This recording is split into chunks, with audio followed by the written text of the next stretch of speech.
can speak to that woman who is now feeling so lost. You've talked about this self-awareness being a journey that she has probably not even started or started and stopped. Yeah. You know, and really needs to get back to that. Dear woman, you need to be self-aware. It is an asset. Self-awareness is great, and everything begins with self-awareness. So there are these 3 R's of self-awareness. Reflection. Second R would be regulate. And after you have regulated, you can relax. Relaxation has everything to do with saying kwaheri to stress.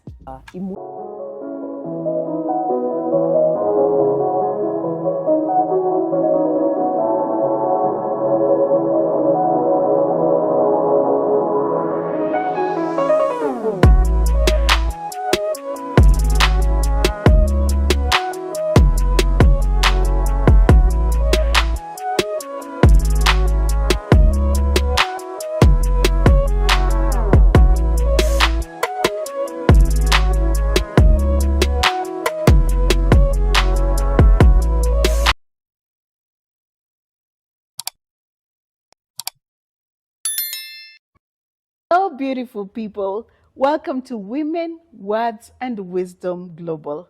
This is a space where we gather and get to hear words and the wisdom that has carried us along. I'm your host, Imani Mwaura. I'm very excited to bring to us this first episode, episode 001. And we are starting from a foundational perspective, talking about self-awareness. Self-awareness, this is one of those things I feel it's so personal, yet, you know, it affects everybody. And to have this discussion with me today is my very dear friend, my BFF. If you've been following me, you probably already know her, Agnes Kahero, a mother, a wife, a friend, a sister. She wears very many hats. And what a privilege to have her grace our screens today as we discuss about self-awareness. Agi, welcome! Yay! Thank you. Karibu sana. Asante sana. Yes. I am so glad to be here, to be the 001. And I congratulate you, my BFF, Imani, for this wonderful podcast. I cannot wait to see what there is in store with this. Yeah, so as you have heard, my name is Agnes Kahero, and I am married to one husband, to James Kahero, and I am a mother of 3 boys, 2 adults and 1 preteen, and I am a counseling psychologist. I love to listen to people and to help them turn around their lives. And fun fact about me is I am 50 and fabulous. Oh. Yeah, thank you so much for having me. Awesome. Yeah. I'm very excited that you have given us that honor to be 001. And this was for a reason. It was very intentional that we even start with ourselves as we start off. We kick off this podcast. So for starters, and just to get comfortable in this space, self-awareness. What can you say is the space you're in right now in your life? If you can be vulnerable, what's that space you feel you're in right now? I think I am in a fabulous state.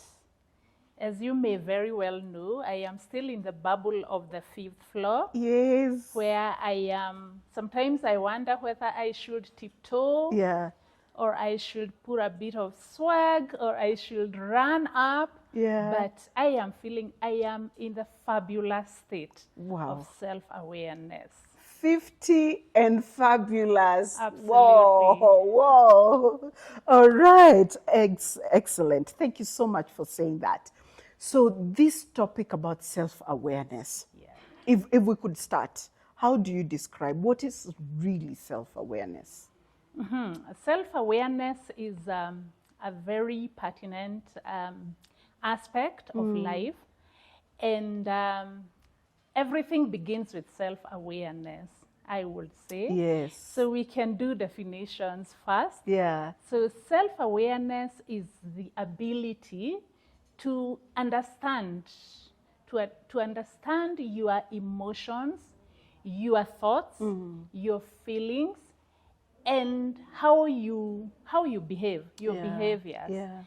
Actually, it's like holding a mirror, but not to see your beautiful face this time, but to see inward. So when you see inward, you are able to know who am I, what are my ambitions, what are my strengths and weaknesses, what tips me off, what excites me, what pisses me off, you know, all that. Yeah. That is self-awareness. You just said something so profound, holding a mirror, not to admire your beautiful self, but inward. Yes. Checking yourself inward. Yes. Is there a time in your life that you checked yourself inward and you're like, this is not the person Yes. that I probably ought to be, or I think I should be? Yes. Was there a time maybe you can share? A number of times. Yes. A number of times. So I will share one. I think you're conversant with temperaments. Yes. And temperaments are a great tool to enhance self-awareness. So for me, when I did the temperament test and saw what my temperament is, looked at the strengths and the weaknesses, it was such a moment. Yeah.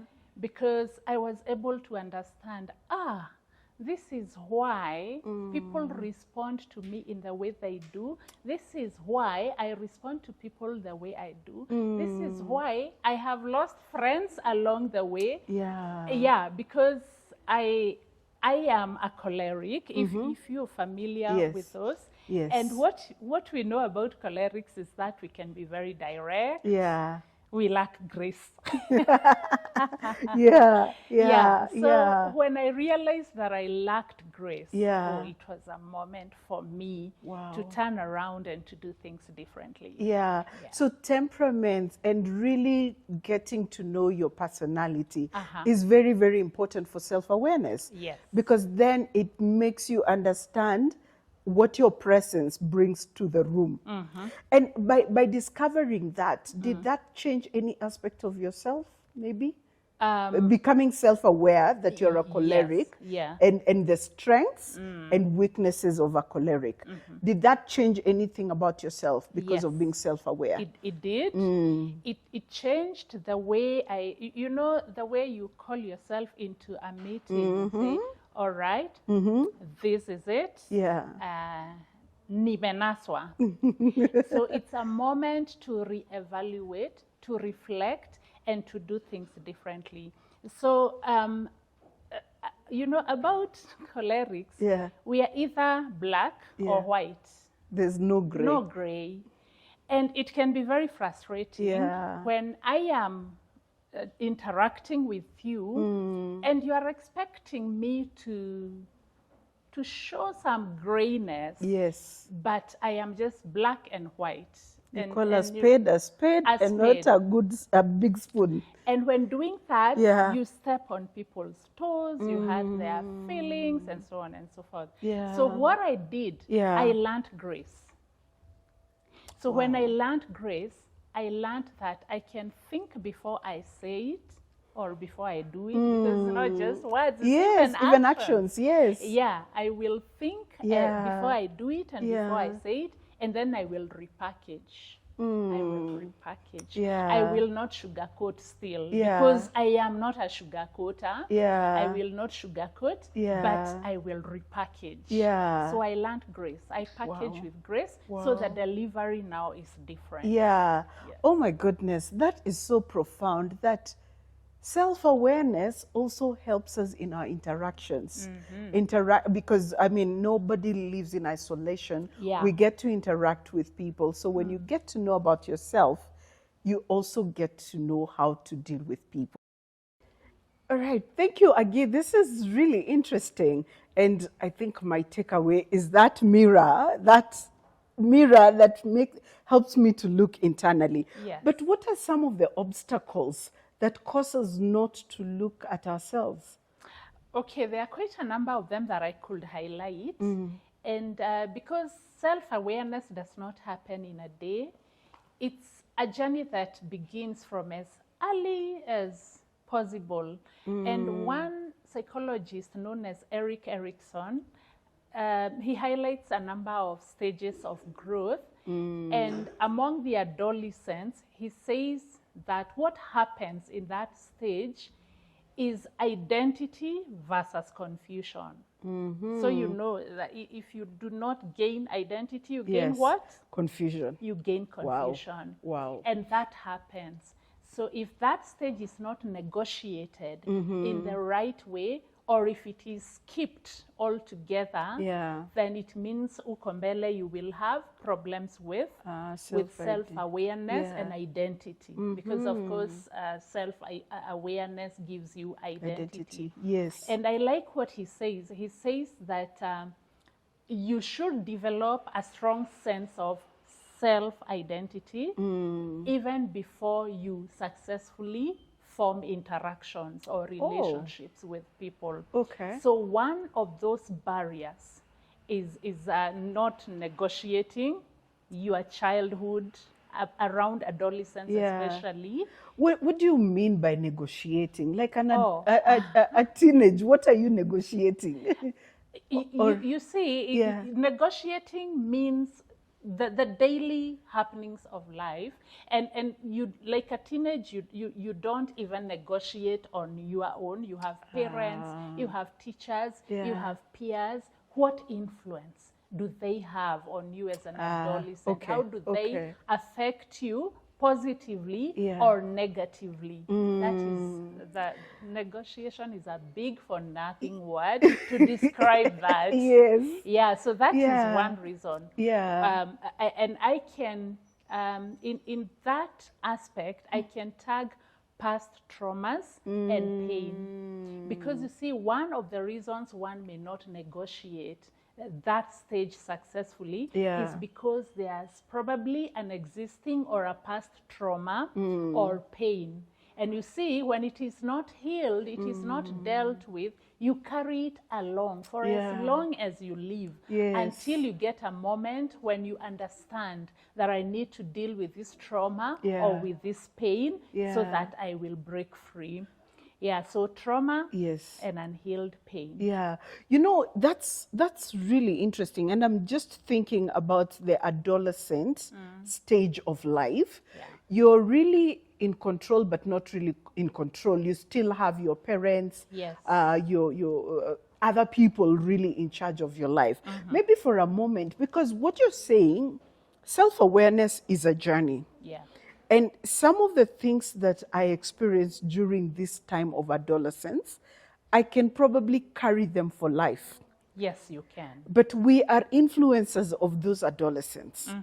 And I know our audience, you know, I mean, we are adults.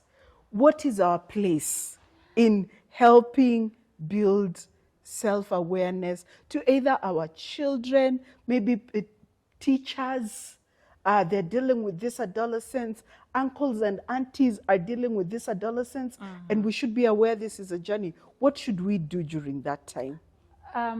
You see what makes it very tricky is that the teachers, the parents, the people who are supposed to influence these adolescents, probably even themselves, they are stuck in a way or another. And I do not want to unleash all my psychology here.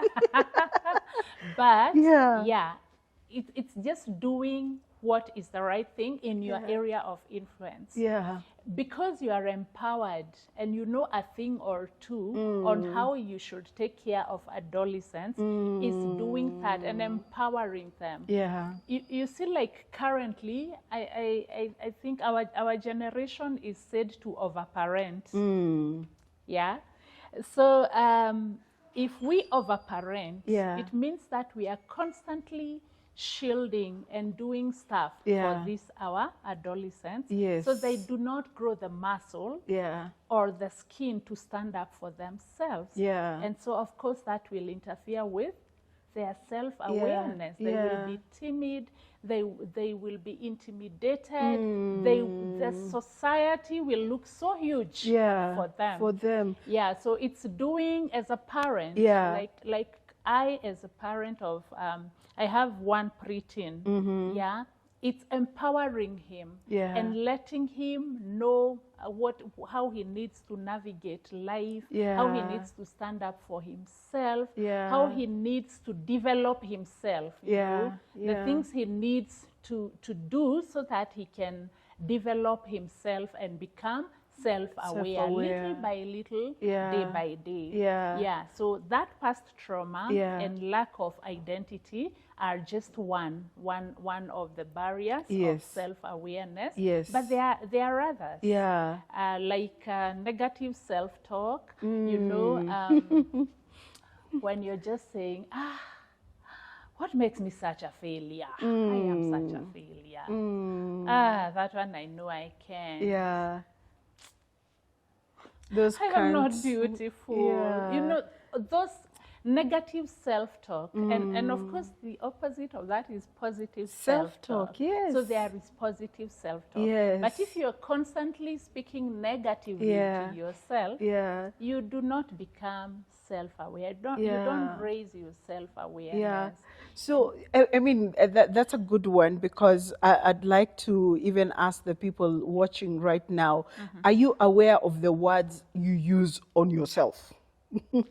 Are you aware of the words you tell yourself, I'm good for nothing, or I can do this? What is it? And the purpose of this, as I said, we want to engage. What are those positive statements that you tell yourself?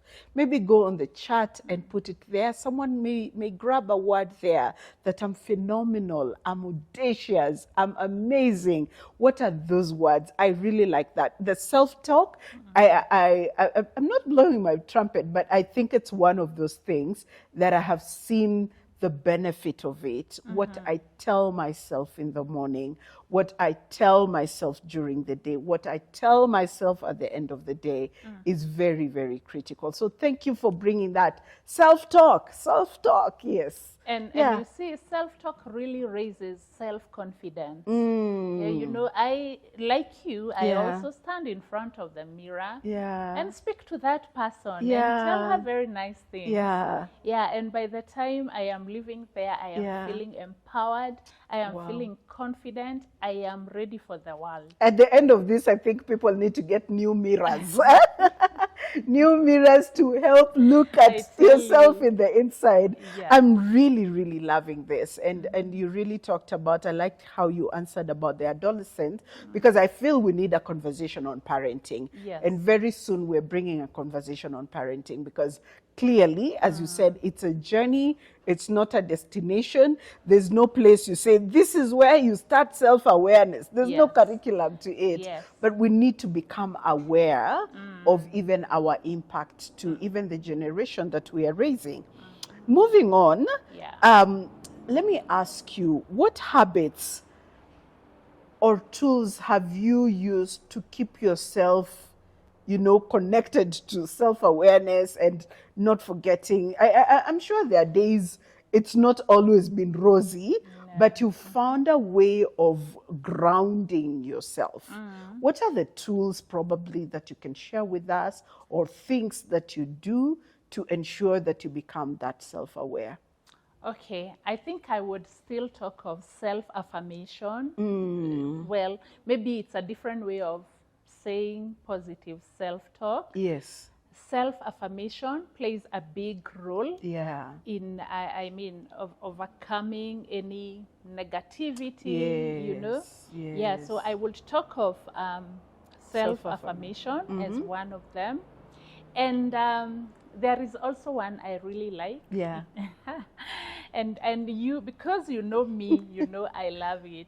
I hang out with girlfriends a lot. A Friendships, lot. I do coffee dates. I do night outs. I do chats and phone Yes. calls, Yeah. to stay connected to people with similar energy. Yes. You know? Oh, that's a good one. And I really avoid people of negative energy because they are there. Yeah. Yeah. Yeah. So there are times that I feel positive energy only. Yeah. Yeah. So for Wow. me, that is such a tool. Yeah. Connecting with connecting with like-minded people Yes. and high energy Yeah. people. It I like energizes that. me. Like-minded and high energy. Yeah. I'm just looking at my circles right now.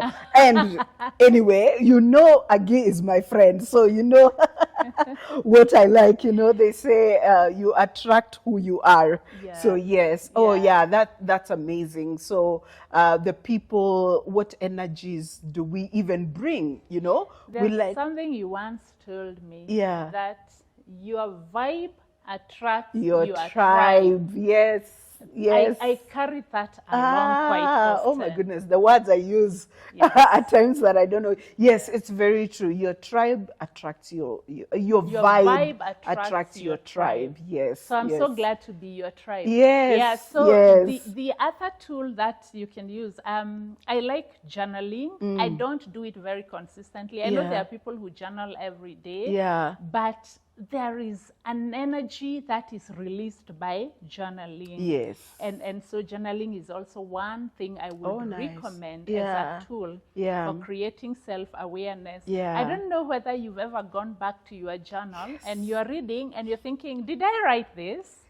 Then you realize, okay, this particular time when I wrote this, Yeah. I was a certain way, Yeah. and now I am a different way. Yeah. Because I am growing Yeah. even in self-awareness. Yes. I am becoming more and more aware of who I am Yeah. and what my capabilities are. Yeah. So journaling is a strong one. Yeah. Yeah, and there are times we need therapy. So therapy is also a tool for Yes. self-awareness. Oh, wow. You come to my therapy room and you have all these negative vibes. I will call positivity out of you. Awesome. And you will live there wondering, is it really me? Yes. Or did I leave myself in Yeah, there? yeah. So therapy is a big one Yeah, also for yeah. cultivating self-awareness. Yeah. Yeah, and of course, there would be other things like, you do self-development. Yeah. Like there are times in life you feel like you want to go into a class and do a short course, just Yeah. to self-develop. Yes. Yeah, Yes. that is also a tool of self-awareness Yeah. because I feel that by doing this short course, I will be able to do this, that, and that. Yeah. And so I will become a better person. Yeah. Yeah. Oh, I love that. A true story. Yeah. Recently, I went home, my home and my parents. So my mom is a keeper. And one of the things she has kept is that my box from high school. Wow. And you remember those days, I don't know how different things are right now. We used to write letters. Yes. So I found some of the letters I had received. Of course, the ones I sent went. Yeah. But those that I received were in response to something. And it was really interesting to see those people back over 20 years ago. Yes, I'm telling my We'll age. start calculating your age right It's here. okay, calculate my age. I'm not yet 50 and fabulous, but I'm getting there. You'll get there. Yeah, but it was interesting. One particular friend who is still my friend to date. And some of the things we spoke about back then in high school, over 20 years ago, one of the things is to see that some of the dreams and desires came to pass. But also some of the things is to see, oh my goodness, you're still that person who uses a certain word. So yeah, you're right to say journaling also helps that. And what I like about even today, I like this. So the other thing I like about social media is this feature that brings memories. Uh-huh. And I think we have matured with social media that you can get memories of 5 years ago, 10 years ago. And yes, it's a way of journaling, maybe not the traditional journaling, that it will remind you. And so whenever I get these reminders, I'm like, oh gosh, I can remember the space I was in, maybe when I put this post, when I shared this photo, or when I did something. So yes, I think it also helps to ground you to see, oh my goodness, I have changed, or I've still remained to be the same person. So yeah, I really wanted to add that. I like that. Yes. And I like that because even for me, like recently, you saw a picture on social media that our mutual friend posted. And I don't know whether you realized that time I was expecting my third baby, who is now 12 years old. And I looked at it and I was, this is lovely. Because it took me back those many years. And of course, putting the mirror, remember the internal mirror, then and now, it's amazing. I felt like it's absolutely two different people. That time, I don't think I was self-aware.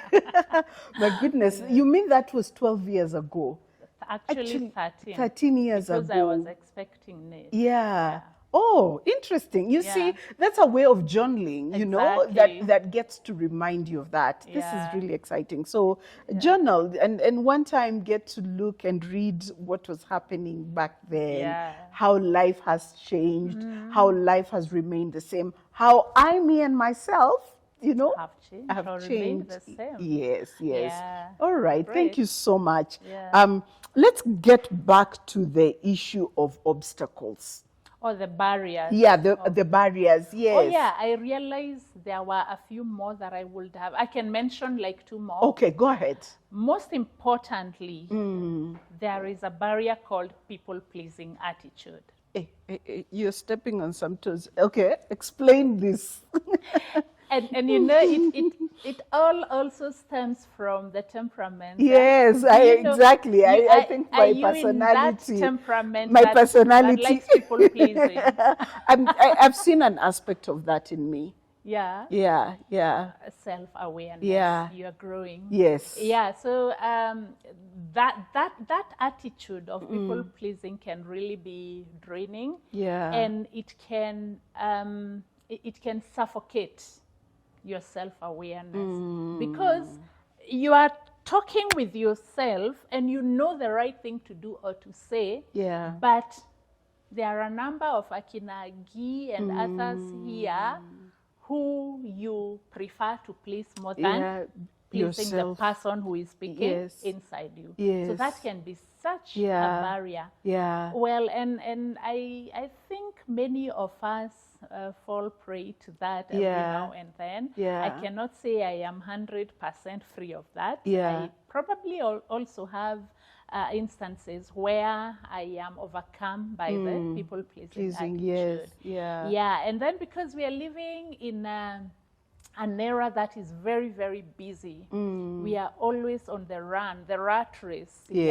We find that the busyness and disconnection keeps us from finding time to create our self-awareness. So there is a need to pause, to stop, and to rejuvenate. Wow. Pause. You pause and think and rejuvenate. Maybe at this point, Agi, you can speak to that woman who is now feeling so lost.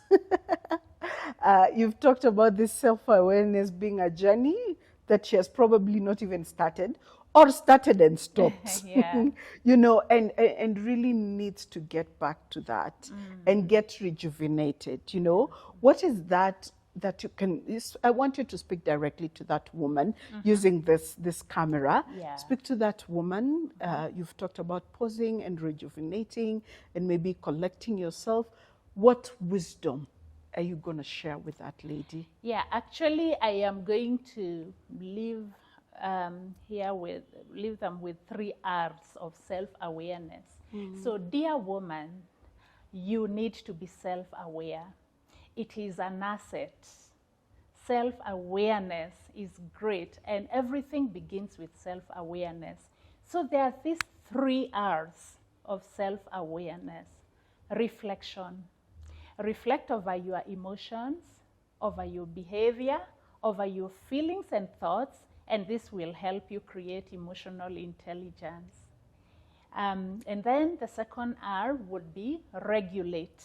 After you reflect, you regulate. Whatever you find that has to do with your behavior, with your feelings, and with your thoughts, regulate them so that you are at a balanced place where you are able to grow your self-awareness and to be happy about who you are.